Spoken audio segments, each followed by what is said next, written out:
Hello my lovely students, welcome to the YouTube channel. The name is Sahaj coaching centre. मैं सायरा। आज हम करने जा रहे हैं एक्सरसाइज 7.1 का 7th क्वेश्चन। और जैसे कि इस क्वेश्चन में आपको बताया है कि A B is a line segment and P is a mid point. A B एक लाइन है और इसमें एक लाइन सेगमेंट है पी, और वो ए बी एक लाइन है, इसके ऊपर पी ए हमारा जो है वो मिड पॉइंट है। ये डायग्राम थोड़ी सी ऐसी बनी है, बट जो इन्फॉर्मेशन गिवन है उसके पॉइंट ऑफ व्यू आप देखिए तो आपको समझ में आएगा कि A P and P B equal हो जाएंगे। क्यों? क्योंकि अगर वो ए बी के ऊपर मिड पॉइंट पे है तो ए पी जितना है वो इक्वल होगा पी बी के। समझ में आई बात? A P equals to P B. Why? Because P is a mid point that is given in your question, and D and E are the points. D और E points हैं on the same side of the AB के side में, और such that इसमें एक angle है BAD, angle है BAD ये वाला एंगल, और इसके बाद एंगल ABE ये वाला angle, this angle and this angle is equals, that is also given. और उसके बाद एंगल EPA एंड DPB ये एंगल इस एंगल के इक्वल है, राइट? ये हमें इंफॉर्मेशन इस क्वेश्चन में गिवन है। और इसके बाद उन्होंने पूछा है कि शो दैट ट्राइंगल DAP ये वाली ट्राइंगल DAP और EBP ये वाली ट्राइंगल, मतलब ये ट्राइंगल एंड दिस ट्राइंगल, तो ये दोनों ट्राइंगल्स को कॉन्ग्रुएंट प्रूफ करना है। वेरी इजी, क्योंकि इंफॉर्मेशन ऑलरेडी आपको क्वेश्चन में गिवन है। तो सबसे पहले in triangle DAP and triangle EBP, तो इसमें सबसे पहले आपको गिवन है इस ट्राइंगल में और इस ट्राइंगल में ये एंगल इस एंगल के इक्वल है। तो सबसे पहले हम वही लिख देंगे, angle BAD equals to angle ABE, that is a given, right? और इसके बाद angle EPA equals to angle DPB, that is also given. ठीक है, पर ध्यान से देखिए, EPA इक्वल्स टू DPB, आपको EPB गिवन है, और सॉरी EPA गिवन है। और अब ट्राइंगल में देखिए कि एंगल पूरा कैसे बनता है, ये वाला इसके साथ, ये इसके साथ, ठीक है? और ये वाला एंगल भी पूरा इस ट्राइंगल में, अगर आप इस ट्राइंगल में देखोगे तो ये एंगल भी पूरा इस तरह से बनता है। तो मतलब दोनों एंगल्स में ही इस वाले एंगल की कमी है, तो दोनों साइड इस एंगल को जोड़ दीजिए। तो क्या करोगे? एड EPD,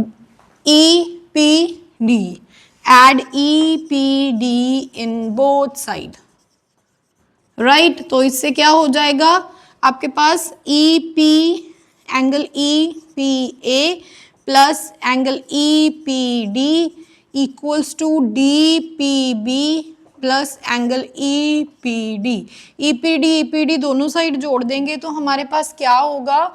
हमारे पास एंगल बन जाएगा इस ट्राइंगल के अकॉर्डिंग, DAP के ट्राइंगल के अकॉर्डिंग एंगल DPA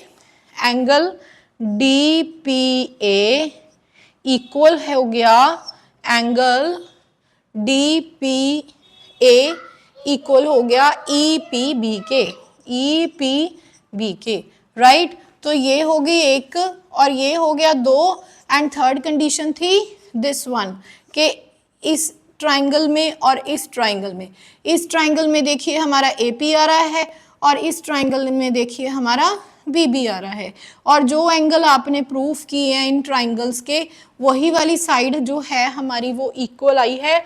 तो मतलब ये जो हमारा जो ट्राइंगल्स थी, triangle DAP is congruent to the triangle EBP by which rule?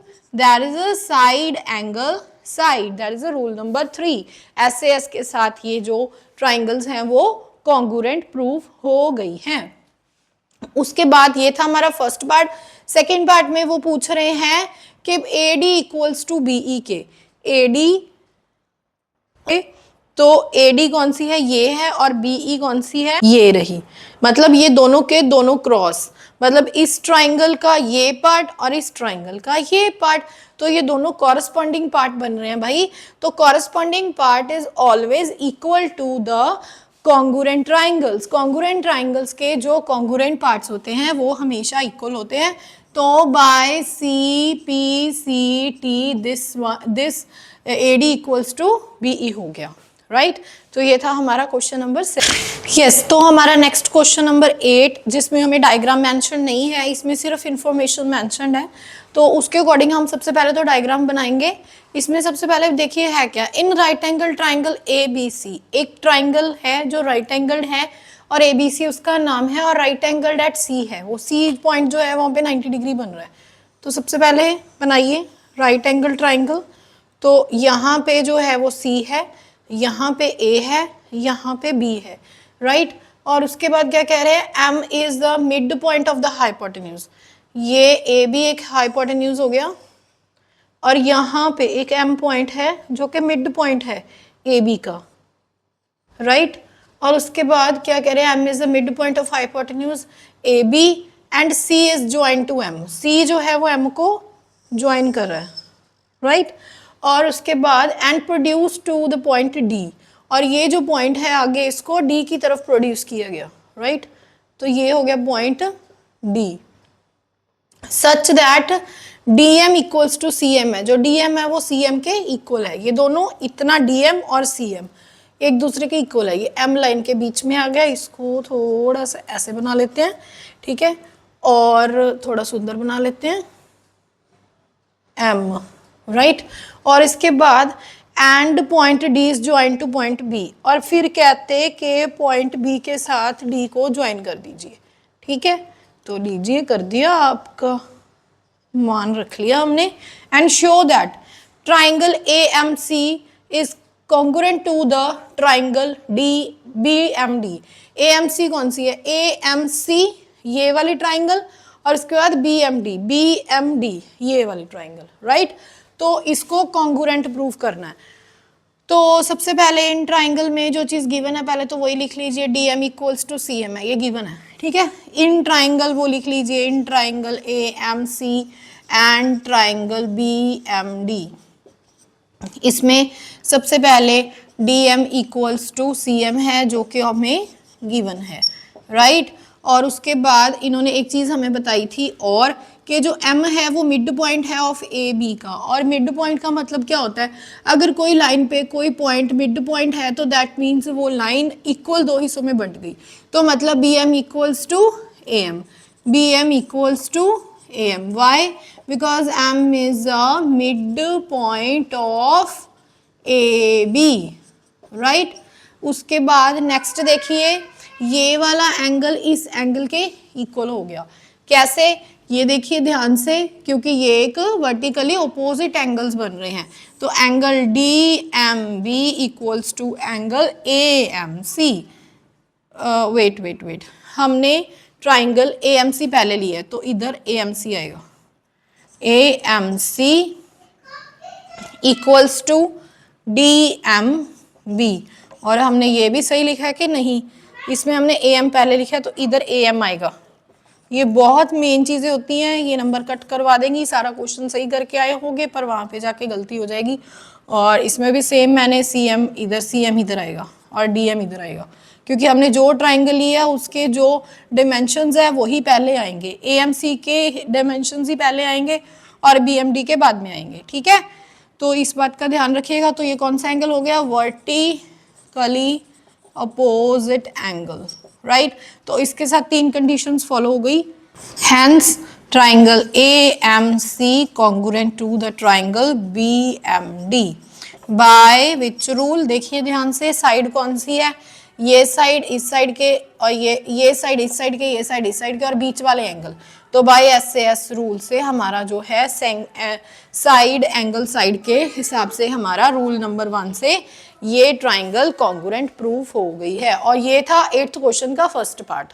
Yes, the second part is DBC is a right angle. DBC right angle है, इन्होंने ये पूछा है। तो सबसे पहले मैं आपको बता दूं angle DBC plus angle ACB equals to 180 degree के है। क्यों भाई, क्यों? DBC ACB because sum of co-interior angles of same side of transversal line. Transversal line is 180 degree. अब आप बोलोगे यहाँ पे कौन सी ट्रांसवर्सल लाइन है? ये दो लाइंस हैं, इनको ट्रांसवर्स करती हुई ये लाइन है और इनके अंदर के जो एंगल्स हैं जो बन रहे हैं और वो जो है हमारे 180 डिग्री का एंगल मेक करते होते हैं। जैसे ये थोड़ा उल्टा है, अगर मैं आपको सीधा करके बताऊं, सपोज ये दो लाइंस हैं, ये ट्रांसवर्सल लाइन है और इसका शायद आपको याद आ गया होगा। तो ये जो बन रहा है ये हमारे ट्रांसवर्सल साइड के को इंटीरियर एंगल्स हैं जिनका जोड़ हमेशा 180 डिग्री के इक्वल होता है। और ये क्वेश्चन, ऐसे क्वेश्चंस और यही टॉपिक हमने चैप्टर नंबर 6 में ऑलरेडी कर चुके हैं ये। और ये आप ध्यान से देखिए, ये जो बॉक्स है, ये जो बॉक्स है, ये वही बॉक्स है, ठीक है। और इसके अंदर ये एंगल्स बन रहे हैं, ठीक है। ये पॉइंट आप डी ले लीजिए, ये पॉइंट आप बी ले लीजिए, ये पॉइंट आप ए ले लीजिए, ये पॉइंट आप सी ले लीजिए। तो इसमें D B C and angle A C B, ठीक है, वो 180 डिग्री के इक्वल हो गया। तो एंगल डी बी सी को तो ऐसे लिख लीजिए। ए सी बी का हमें पता ही है क्या है, वो 90 डिग्री। क्यों? क्योंकि हमें यहाँ पे बताया था कि राइट एंगल्ड सी है, मतलब वो 90 डिग्री है और 180 डिग्री हो गया। तो D B C equals to 180 minus 90, it becomes 90 degree. So if DBC is 90 degree, hence proved the DBC is a right angle. ये हमने प्रूव करना था। Yes, the third part of this question is triangle DBC. Triangle DBC ये triangle और ACB ये triangle। तो in triangle DBC and triangle ACB, तो DBC में क्या है, DBC इसमें सबसे पहले angle DBC equals to angle ACB है। क्यों? क्योंकि वो ईच 90 डिग्री है। आई बात समझ में? फर्स्ट रूल हो गया, फर्स्ट कंडीशन कंप्लीट हो गई। और सेकंड इसमें क्या है, BC कॉमन है, दोनों ट्राइंगल्स में BC यूज हो रहा है। BC equals to BC because it's a common. और इसके बाद नेक्स्ट क्या है, angle BDC equals to angle BAC। Why? Because we are proved the triangle DMB is congruent to the triangle AMC in the first part. First part हम करके आ चुके हैं जिसमें हमारे ये दो ट्राइंगल्स कॉन्ग्रुएंट प्रूव हो गए थे। तो कॉन्ग्रुएंसी प्रूव होने की वजह से ये वाला एंगल के इक्वल हो गया। तो congruent part, the corresponding part of the congruent triangle is always equal. तो इसके हिसाब से हमारा एंगल DBC और एंगल BAC जो है वो इक्वल प्रूफ हो गया। रीज़न क्या दोगे आप? वही फर्स्ट वाला, क्योंकि हमारी जो ट्राइंगल है वो कौन सी ट्राइंगल थी, triangle DMB is congruent to the triangle AMC के, राइट। तो इसके साथ ही ये तीनों कंडीशंस फुलफिल हो गई और तीनों कंडीशंस के साथ हमारी जो ट्राइंगल है, triangle DBC is congruent to the triangle ACB by which rule? By ये एक हमारा एंगल, ये भी एंगल और ये साइड। और देखिए कि जो साइड है वो दोनों एंगल्स की है। एक तो हमने ये एंगल प्रूफ किया, एक हमने ये एंगल प्रूफ किया। नहीं, ये हो गया AAS से। क्यों? क्योंकि ये और ये वाला एंगल इक्वल हुआ है, उसके हिसाब से साइड ये इक्वल बनती थी, तो साइड हुई ये वाली इक्वल, तो साइड अदर साइड इक्वल हुई है। तो दैट मीन्स हमारे पास एंगल साइड के रूल नंबर 3 के अकॉर्डिंग हमारी ये दोनों ट्राइंगल्स जो हैं कॉन्ग्रुएंट प्रूफ हो गई हैं। M equals to half of AB, जो CM है वो AB का हाफ है, ठीक है। तो सबसे पहले आपको पता है हमने लास्ट एक ट्राइंगल थी जो कॉन्ग्रुएंट प्रूफ की है, तो उसकी कॉन्ग्रुएंसी उठा लीजिए। Triangle DBC BC is congruent to the triangle ABC, right. और इसके हिसाब से हमारे पास, ठीक है, that is given, sorry that is proved, ये हम प्रूव कर चुके हैं पिछले पार्ट में। तो इसके हिसाब से अकॉर्डिंग टू, इसको मान लीजिए 1, according to 1 DM equals to DC equals to AB, DC equals to AB, right. तो इसमें DC इक्वल्स टू AB है, तो मीन्स जो M है, जो M है, M is a mid point of AB, that is given, ये given है, ठीक है। तो M जो है वो मिड पॉइंट है जो कि AB का है, वो गिवन है। अगर वो M मिड पॉइंट AB का है तो ऑब्वियसली वो DM का भी मिड पॉइंट बनेगा, ठीक है। तो M जो है वो DM का भी मिड, अपना इसका भी मिड पॉइंट होगा, ठीक है। तो मतलब क्या आने का, तो इसमें क्या आएगा, हम इसको इस तरीके से लिख सकते हैं, AB equals to DM plus CM लिख सकते हैं, ठीक है। और अगर M जो मिड पॉइंट है तो DM इक्वल्स टू CM हो गया, DM इक्वल्स टू CM भी हो गया, ठीक है। तो हम DM को CM लिख सकते हैं, CM प्लस CM। तो AB को अभी क्या लिख सकते हैं हम, इक्वल्स टू 2CM, ठीक है।